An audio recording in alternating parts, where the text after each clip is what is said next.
Imagine working for 8 million years on an average salary just to catch up to one man's fortune. That's how long it would take to match Elon Musk's net worth. Yet throughout history, there have been men and women whose power and wealth seem almost supernatural. Names whispered in marble halls and behind steel vault doors. Welcome to Luxury Throne. Tonight, we go on a journey, a time machine fueled by gold, oil, industry, and digital currency to uncover who might truly sit on the richest throne.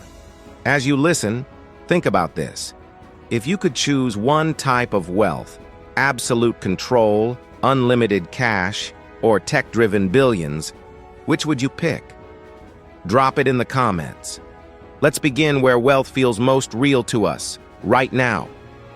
Elon Musk, Tesla, SpaceX, Starlink, Neuralink, companies that reshape transport, power satellites, and even aim for Mars. At his highest point, his fortune hovered near $400 billion. That's more than the GDP of entire countries.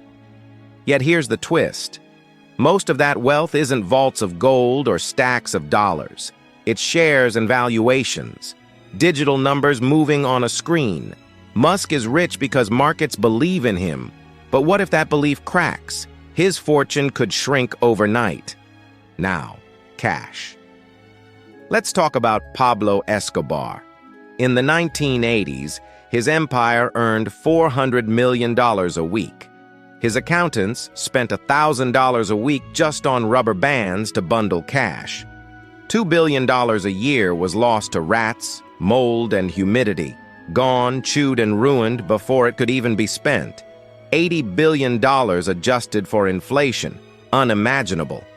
Yet what did it buy? Secrecy, danger, a kingdom built on sand. His wealth shows a raw truth. Physical cash can be both intoxicating and fragile. But wealth isn't always about what's in your safe. Sometimes it's about controlling the rules of the game. Joseph Stalin is the perfect example. Personally, he owned almost nothing. A modest income, a plain military tunic, pipes and books. But as leader of the Soviet Union, he commanded an economy worth around $10 trillion in today's terms. No one challenged him. No one even called a doctor when he collapsed from a stroke. Fear froze the room. That's a different kind of fortune. Not personal, but absolute. Shift to the industrial age. The first time private individuals built wealth that rivaled nations.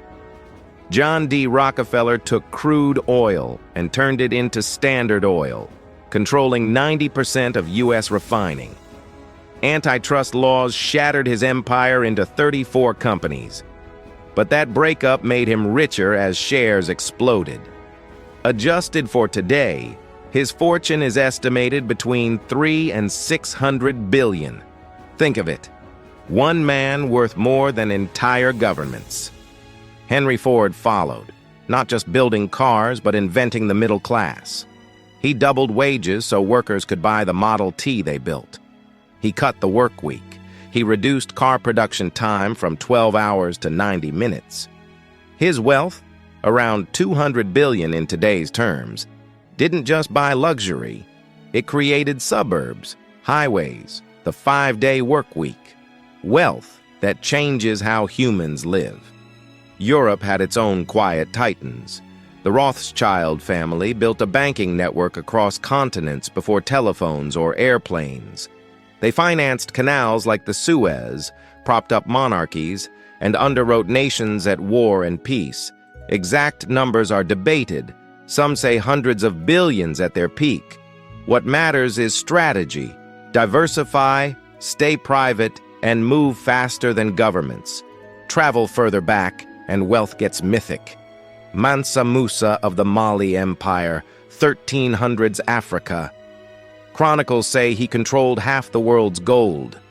When he took his pilgrimage to Mecca, his caravan stretched for miles.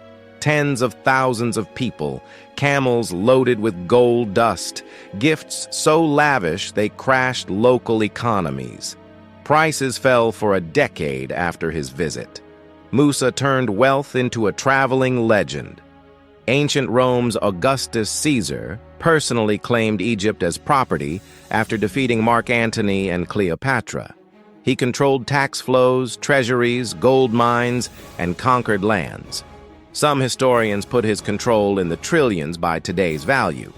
But this was state wealth, tied to empire, not private bank accounts. Still, picture the power. Entire nations' production and trade under one man's signature. Now we step into the strangest and perhaps most futuristic fortune of all, Satoshi Nakamoto.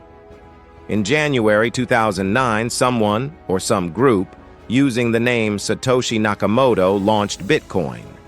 No one knows who Satoshi really is. No interviews, no confirmed face. Just code, cryptography, and a few posts on obscure forums.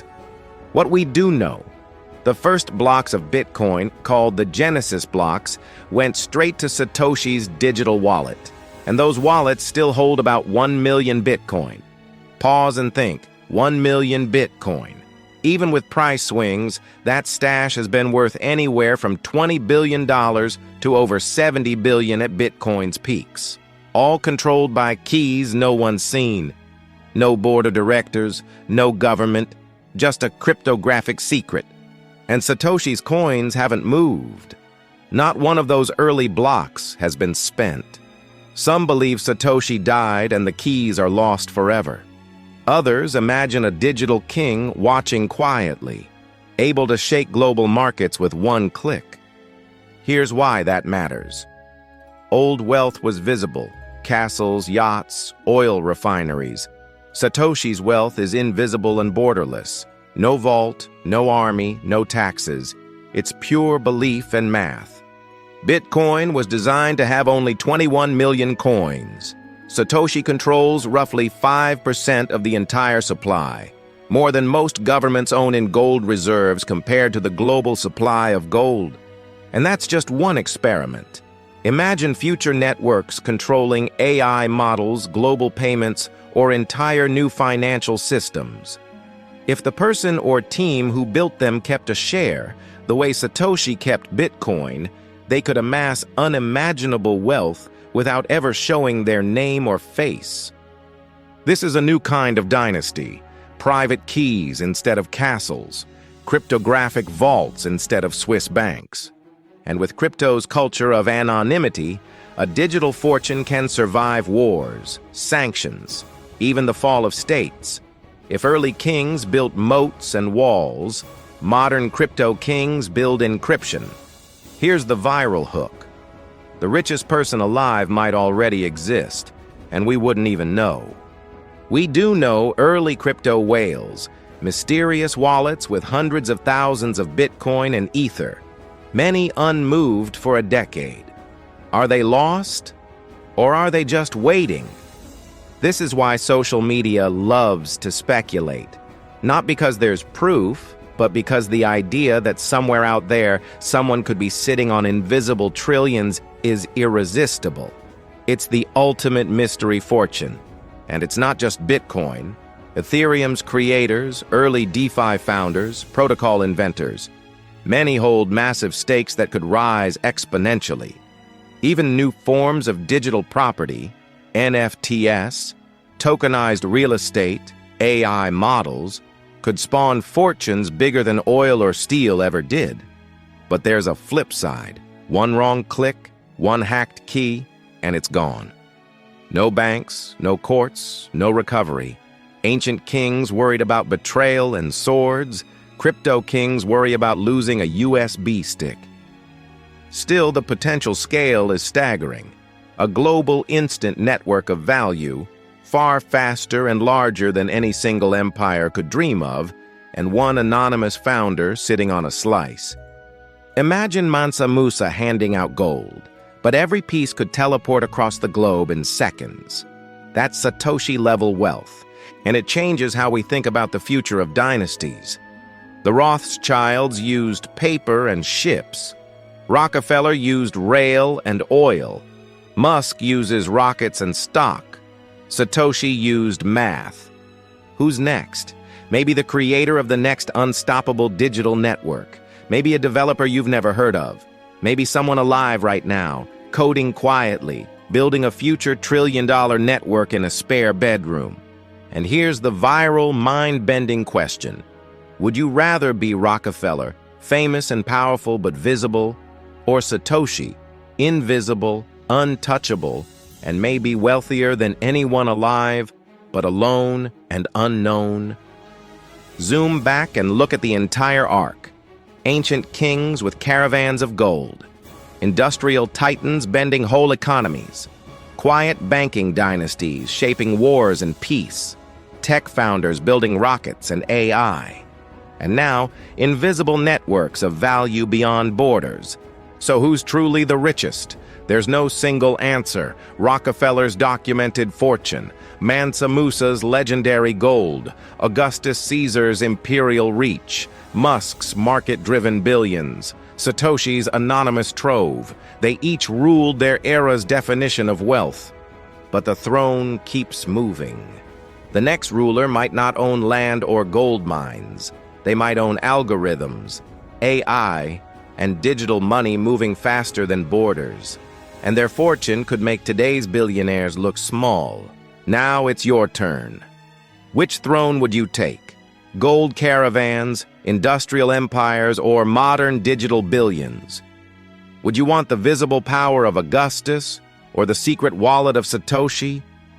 Drop your answer in the comments. The smartest and spiciest replies might appear in a future video. Subscribe to Luxury Throne for more journeys through unimaginable wealth and the people who built it.